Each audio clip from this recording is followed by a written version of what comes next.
Okay, it's time to talk about... Oh, wait, hold on. We got our daily login bonus. Cool. That's cool. Our PF grade updated.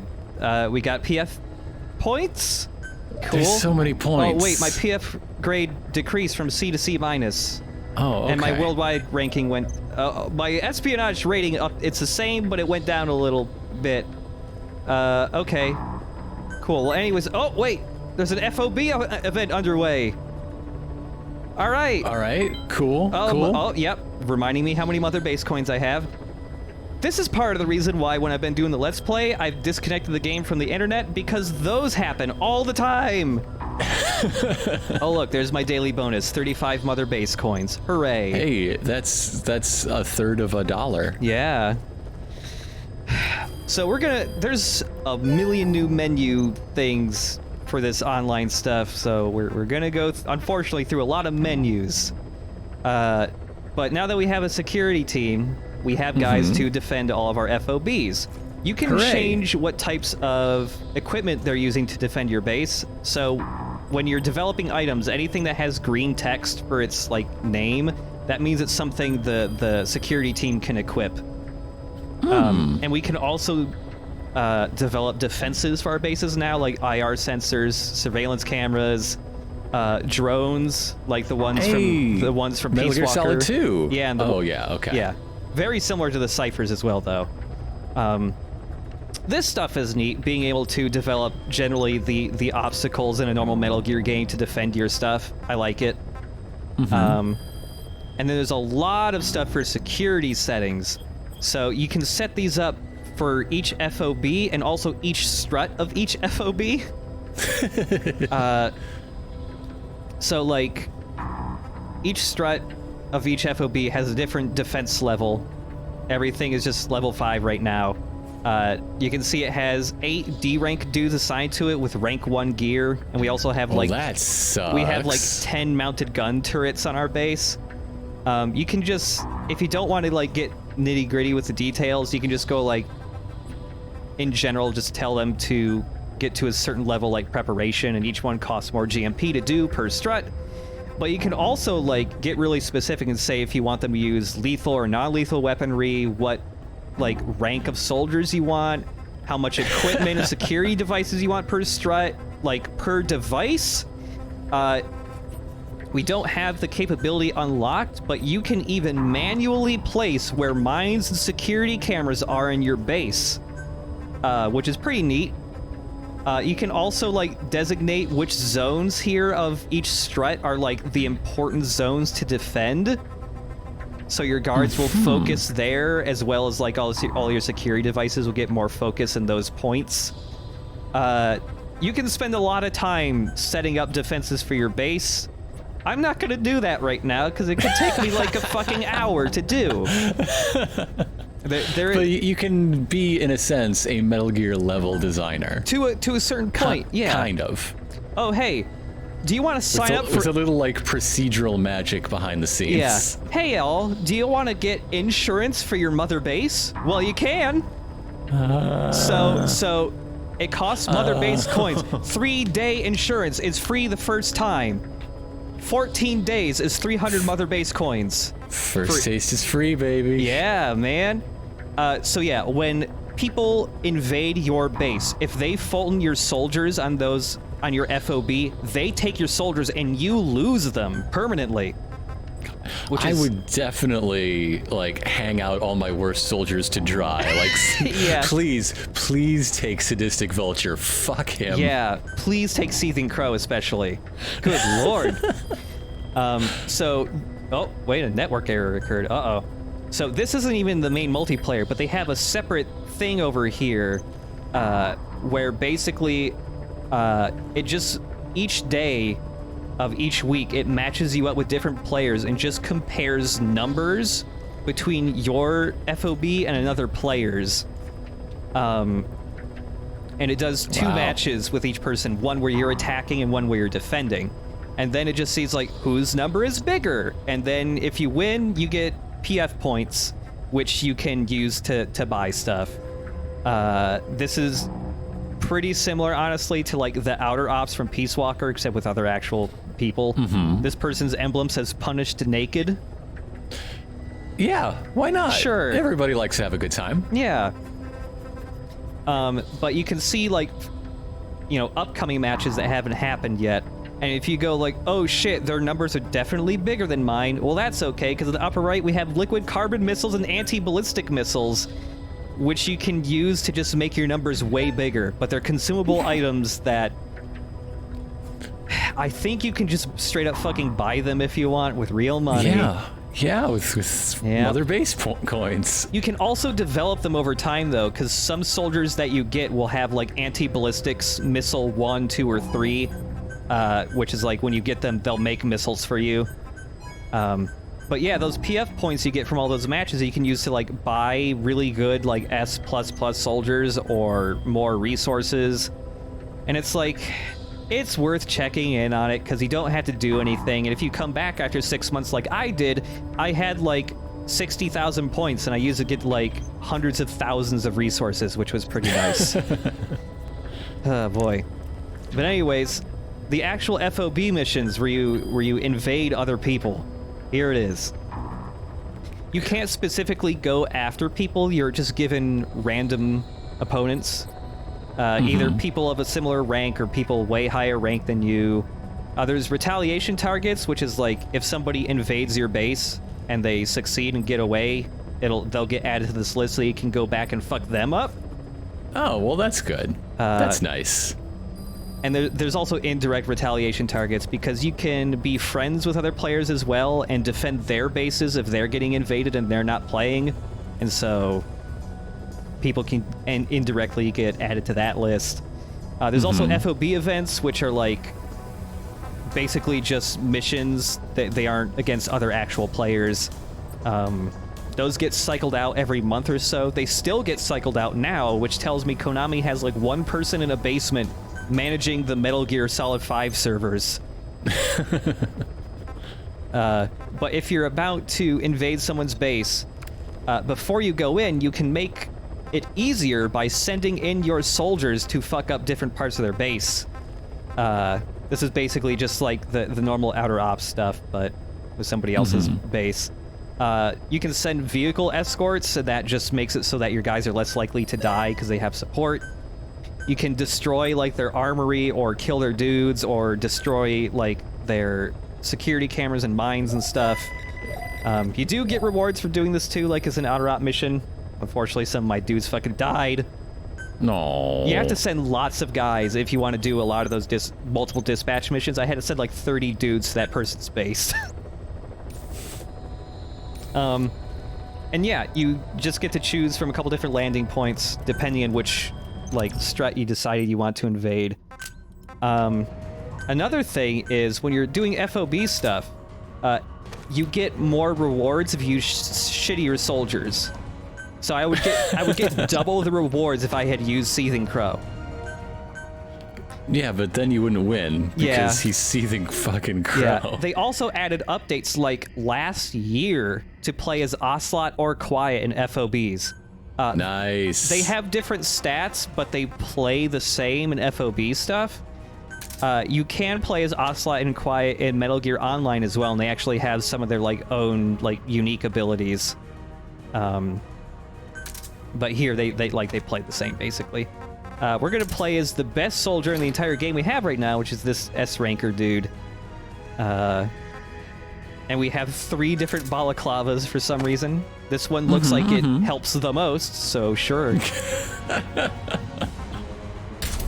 Send that tactical boy.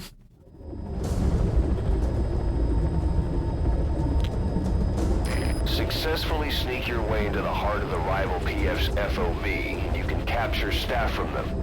I'll be looking forward to meeting the new recruits, boss. So yeah, like there's this weird force field that gets put around the mother base to kind of show that like you're not in the playable area yet or something.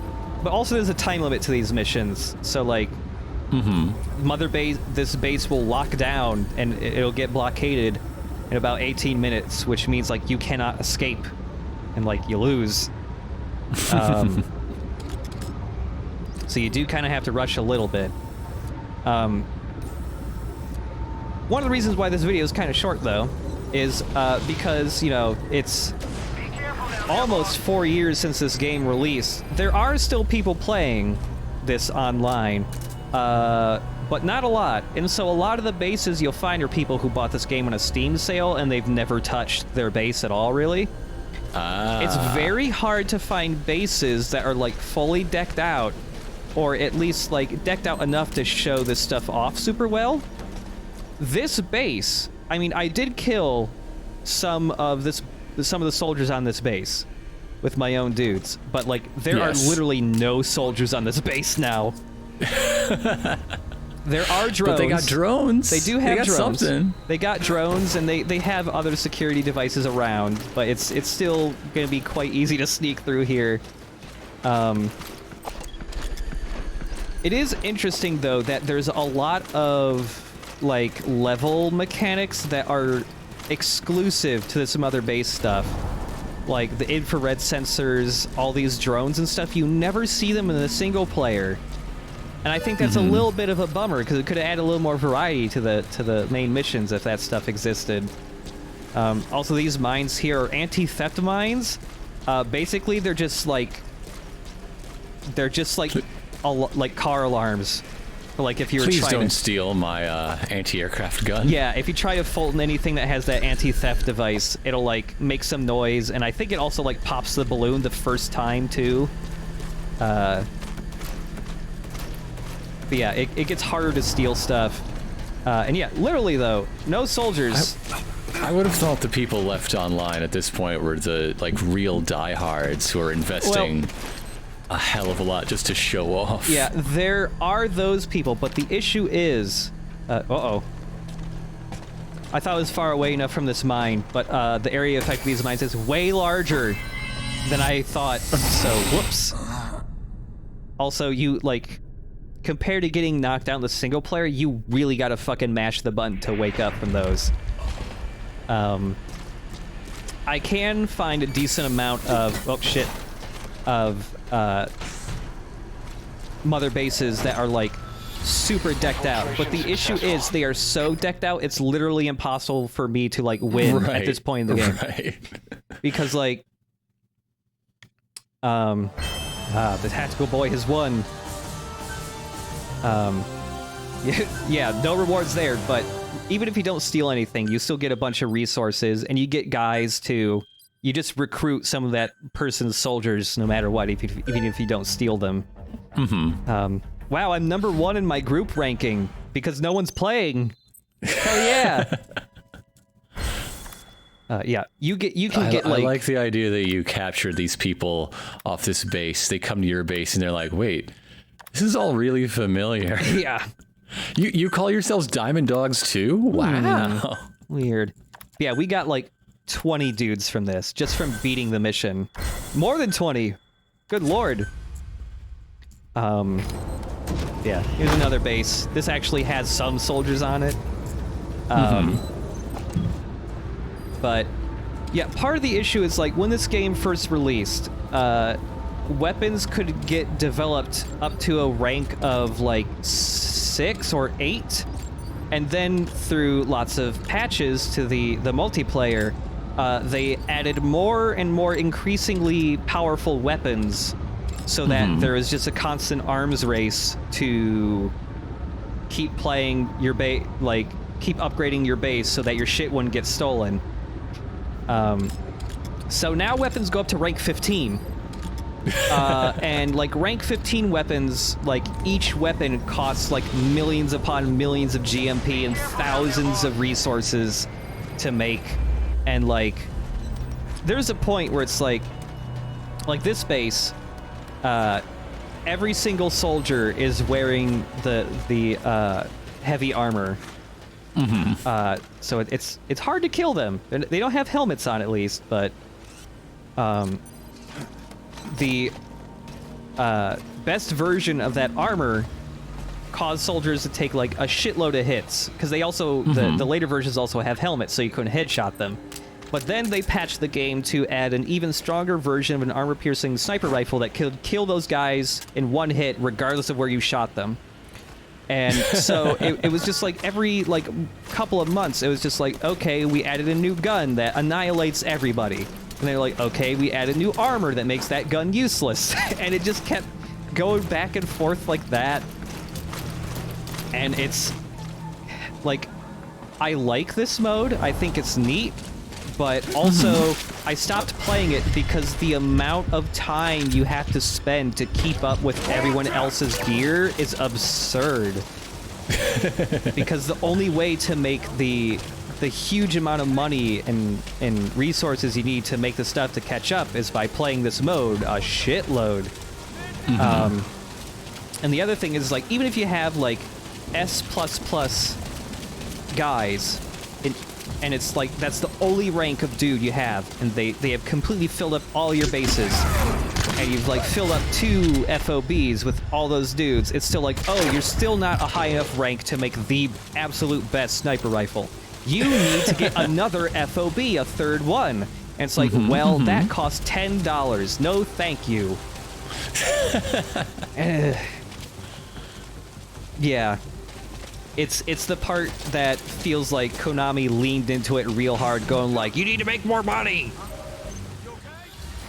Make it like our mobile games! But you already paid for the game! Yeah. Like, Twice! It's 2 games already! Yeah. And that's absolutely why Ground Zeroes happened too, because they're just like, hey, put something out for money. It's taking too long. And it's like, yeah, Kojima probably did, like, take too fucking long making the game. But still. I like that this person spent so much time upgrading and customizing their base and none on their emblem. Oh, yeah.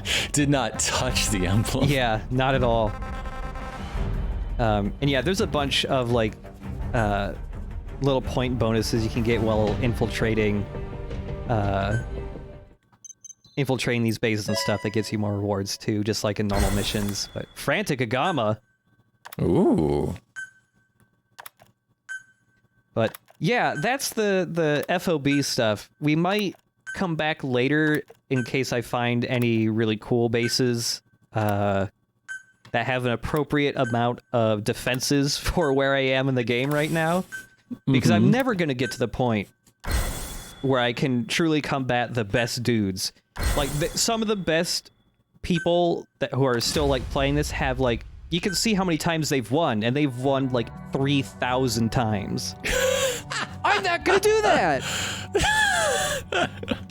I would rather hang out with Midnight Bear. Yeah. Because that guy knows how to party. Yeah, absolutely. I can't wait to meet his friends on musical theater night.